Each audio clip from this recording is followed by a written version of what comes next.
What is up, YouTube? That's here, bringing you guys another episode of Pet Battle PvP. In today's game, we are going to be going over a standard, Call Darkness team. I'm going to call mine Allure of Darkness because that is one of my favorite Yu-Gi-Oh cards. This team features the standard weather for Call Darkness. It's going to make a shadow fall across the battlefield, dealing 493 humanoid damage and turning the weather into darkness for 5 rounds. And then during darkness, all pets are considered blinded and all healing received is reduced by 50%. So it's probably one of the better weather effects in the game. But what makes this team really good is actually the move Nocturnal Strike. Now this is on a 3-round cooldown and normally it has 50% chance, but its attack damage is 658 flying damage. I think it's the strongest flying type attack in the game. And what's good about this move in the darkness is its base hit chance is increased to 100% if the target is blinded, which they are from Call Darkness. So that is the strategy behind this team. I'm sure all of you have seen this before. This is a very meta team right now. We are going to be using for the first pet the standard tier 1 Bone Serpent. This guy has the Undead racial. His moves are Bone Barrage. It's a multi-hit move, so it can break decoys, which is awesome.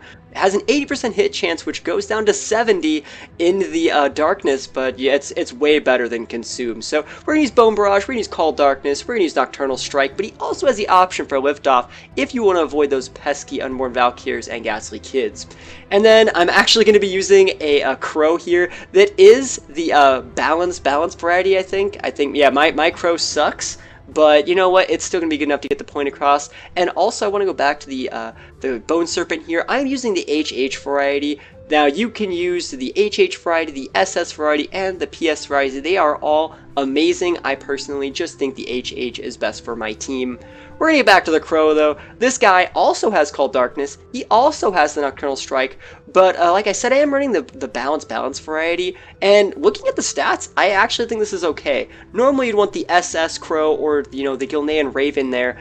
But I actually think that I'm fast enough with my flying passive, and I actually don't mind trading, 16 attack and some speed for 81 HP. I think the 81 HP is actually going to help me retain my flying passive for as long as possible. So it's just me trying to be positive, even though I'm stuck with a not up to par pet. The Crow is pretty good though. He is your second Nocturnal Strike user. And then the last pet on our team is going to be something that I don't really think most people use. I think most people would use a Bloodbeak here, but I'm going to try using the Frostwolf Ghostpup. It's a pup I've used before in teams.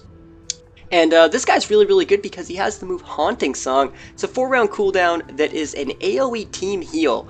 Now, the Bone Serpent has all of its moves are on a cooldown, so eventually, no matter what, you will have to switch with the Bone Serpent. And then the Crow, now this guy has the flying passive, so if he ever goes under half, he's definitely going to be slower than almost any of my opponent's pets. So being able to switch to a pet that has a team heal, and while I wait for my cooldowns to come back up, actually seems like it synergizes pretty well with the team. And I'm actually also going to be using a Sneak Attack. Now, it normally deals 693 critter damage, but it deals additional damage if the target is blinded, kind of like Nocturnal Strike. Normally we just see Scratch, it's a good move.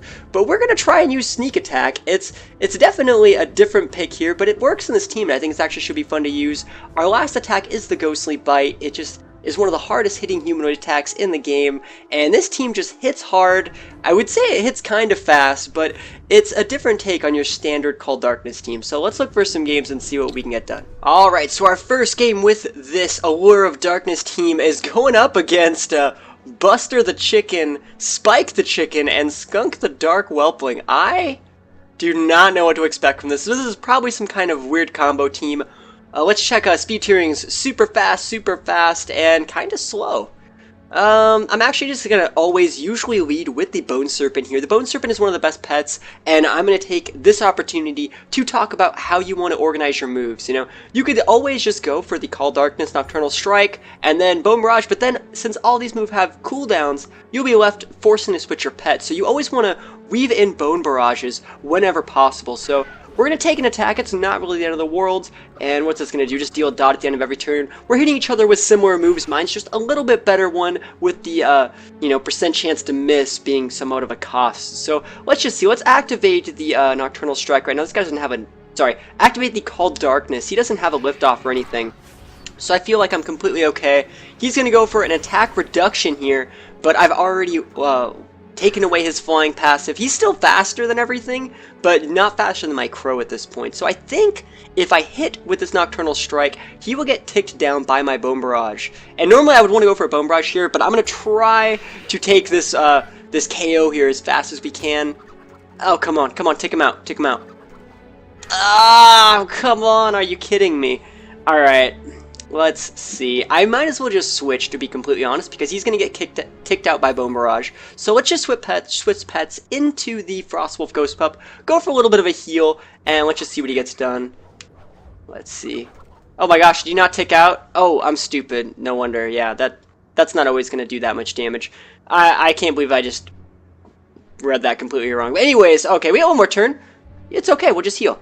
We'll just heal our team up, take some damage, misplayed just a little bit in timing out that dot, but you know what?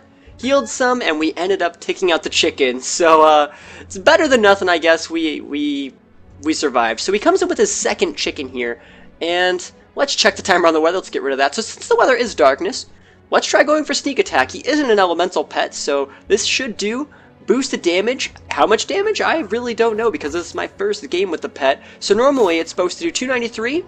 That did 431. That's definitely a bigger boost. So let's go for another one of these. Then it's going to activate our passive. And remember, on the last turn of our Undead passive, we come back for just one turn, but we deal 25% less damage. So we're just going to pop a huge ghostly bite there.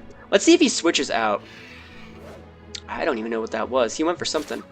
But it missed because of the, sorry, the weather is called darkness, so he has all moves have 90% chance to hit, so very, very lucky for me. What's this guy's speed tiering now? 276, which means my crow should be able to wrap this one up. Alright, let's just go for this.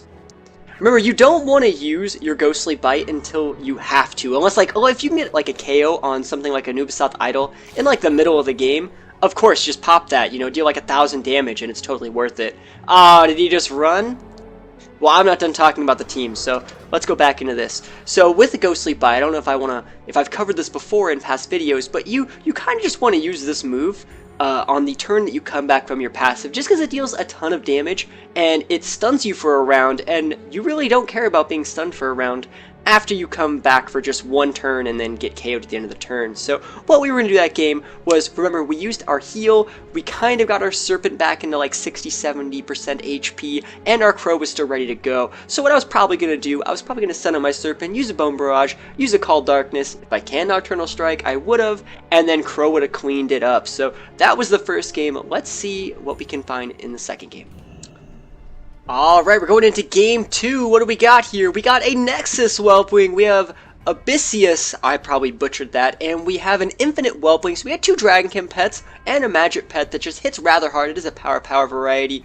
You know, normally we do want to lead with the Bone Serpent here. Let's just check speed tierings. 273, 244, and 260. Alright, so that means I'm probably just going to want to lead with this almost every single time. So Bone Serpent here up against Nexus Whelpwing. Alright, so what we're going to do is we're going to wait for him to activate his weather. We're just going to go for the Bone Barrage first. There's his weather. And it's completely fine. I kind of wanted to go for the Call Darkness because I was slower, but I didn't want to get into one of those little metagame situations where, you know, we both don't know who's going to activate theirs first. And, you know, it's completely fine that I'm activating mine second here. So he's going to hit for a huge mana surge. I'm sure you guys have seen this before if you've seen last week's video. But we rechanged the weather up on him, and we get hit for super effective damage. And let's see, can we can definitely KO here. I wonder if I want to use this instead, though. Remember, you have to weave in Bone Barrages whenever possible. I think I will go for the Bone Barrage and keep my Nocturnal Strike up for the next pet. Hopefully I can take him out. See, that Mana Surge move only hit for 1.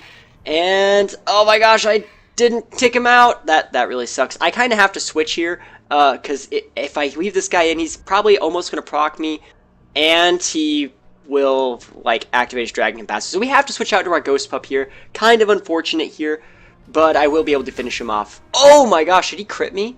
Oh my gosh, that did so much damage, and it activated his Dragon. No, it didn't. Okay, cool. Oh my gosh, that's terrible for me. We just gotta go for this. Oh, what am I doing? I'm totally misplaying. Oh my gosh, I'm totally misplaying this game. He would have ticked out from the dot, man. That just put me on tilt. So definite misplays in this game, but I think I should still be fine. I should be fine here. So Abyssius here. This is 260 versus 260. It's Arcane Weather now. I'm going to try my heal. I'm going to try and see what I can get done with the heal. He's going to go for the Immolate. That's completely okay here. I will switch out here. I'm going to switch back into my Bone Serpent. Let's see what he's really going to go for.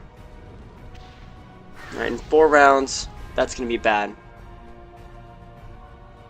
So normally, like I said, you want a Bone Barrage, but I'm just going to activate the Call Darkness. I want my Darkness up. Oh my gosh, these dots. They're killing me here, but we do a ton of damage to this guy. Remember, his magic passive, magic pets cannot be dealt more than 35% of their max health in one attack. So, I wonder if I should Bone Barrage or just go for a big Call Darkness. I think I will just go for the Call, or sorry, the Nocturnal Strike. I'm so sorry about that. Butchering names left and right. How are you guys supposed to learn if I just can't pronounce the names right? So, big damage here. And then I'll just go for the Bone Barrage because I have no other move to use. I probably should use it last turn. Yeah, I'm definitely misplaying a lot in this game. I think the timer is definitely affecting me. So Bone Barrage, can we hit? Alright, cool, Bone Barrage hits. Applies the dot, and we are going to take out... And I'm probably just going to want to come in with my Crow here. So Crow's going to come in here. It's definitely the fastest pet left on the board. I don't need to activate either of my big cooldown moves. I can just go for an Alpha Strike. Hopefully I hit. Remember, it is Call Darkness on the board. So just hit. Okay, cool, I hit. I thought I missed for a second. I was like, no! But Crow is going to take some damage. Yeah, I took some damage from one of his dots. And his last battle pet is the Infinite Whelpling. Now, I don't fight against these all that often. But I am faster than he is. So I'm checking to see if he has a Weather. Nope, I'm just going to go for a Call Darkness. Remember, it is super effective on this guy. I was going to save my Call Darkness if he had, you know, let's say a Weather of his own, but it looks like he doesn't. It looks like he's just going to go for Tail Sweeps. And I don't really have any other thing else to do. My other 2 moves are not very effective. Nocturnal Strike's my best bet, though. I can go for Nocturnal Strike, and then maybe 2 Alpha Strikes can grind him out. Oh my goodness, what was that? Was that weakness? Whatever it was. No, this was 361 damage. Oh, deals double damage if the user has lower health. That's a really cool move that you don't actually see that often. I wonder how many battle pets have that. I might have to make a team on it. So since he's at 246, I can just come in with my sneak attack. Remember, it should be boosted thanks to the weather that's darkness. There we go. 431 grinding it out. So there were definitely some misplays in that game. But, I mean, I played the team, you know, well enough. This is, like I said, a very strong team. It has 2 undead pets in it, which have the best ratios, and a flying pet to be able to come out and revenge kill pets, just like we saw in that game. Let me see. Another thing I wanted to mention was bad matchups for this team. Bad matchups for this team are teams that have multiple dodges, you know, with like Terracotta Hatchlings, and things that can just wait out my big cooldowns. That's just one of the biggest ways to tear this team apart. When you know I have to activate Call Darkness and you just dodge it, that's like half my damage just gone, because that's my biggest hitting move right there. Another team that gives this team problems, I guess, is the mirror match, because if they're faster, if they win their speed ties, you're just gonna lose. And then let me think, last type of team that would give this team trouble. Oh, just other weather teams in general. Teams that are just really dominant on, you know, making their weather the active weather. Because all my moves are pretty much useless outside of the weather. Like, Nocturnal Strike only has a 50% chance. So those are 3 teams that definitely give this team trouble. I'm going to go over in this last little part pets that you can use instead of these. You know, normally you would want to use a, like, a Gilnean Raven. Let me see, where is it? Let's just type in Raven. So, yeah, Gilnean Raven, see, mine sucks, so I'm not using it here. But the Gilnean Raven, it's similar to the Crow. I think it just has better stats. And, well, I mean, it has better stats. Actually, are they the same? They might be the same. I really don't know off the top of my head, but I know most people use the Gilnean Raven, the SS breed. And then instead of the Ghost Pup, another very easy pet to get is, one of the beak pets. Where are these things? Ooh. Ah! I'll scroll down here and find it. I know, I'm sorry you guys are waiting. Let's see, Bloodbeak, there we go. Most people use this thing. It's another flying pet, so it gives you another potential speed advantage. This thing's Nocturnal Strike of a power Bloodbeak just hits like a truck. This guy is 333 attack versus like the Crows. Let's see, Crow has, this Crow Sorry, it has 276, so that's like 60 more attack, and then it has like 30 more attack than my Bone Serpent. So if you want a heavy hitter as a sweeper, instead of the team support that I use the Ghostwolf Pup for, you could go with the Bloodbeak. He also has a heal in Rain Dance. It's perfect for sending this guy out, and, you know, like, right when you're waiting for your weather to tick out and waiting for, you know, your darkness to fade before reapplying it, you could pop a Rain Dance and heal yourself for 353, increase your hit and critical strike chance by 50%, and it's just another really different pet that I would say is definitely more standard compared to the Ghost Pup here. In all reality, you know, when you see this team on ladder, it's actually just 3 Bone Serpents. So, you know, that's the team. Let me know what you guys think about it in the comments below. I love hearing what you guys think. Let me know what you guys think, and I will see you guys next time. Peace out.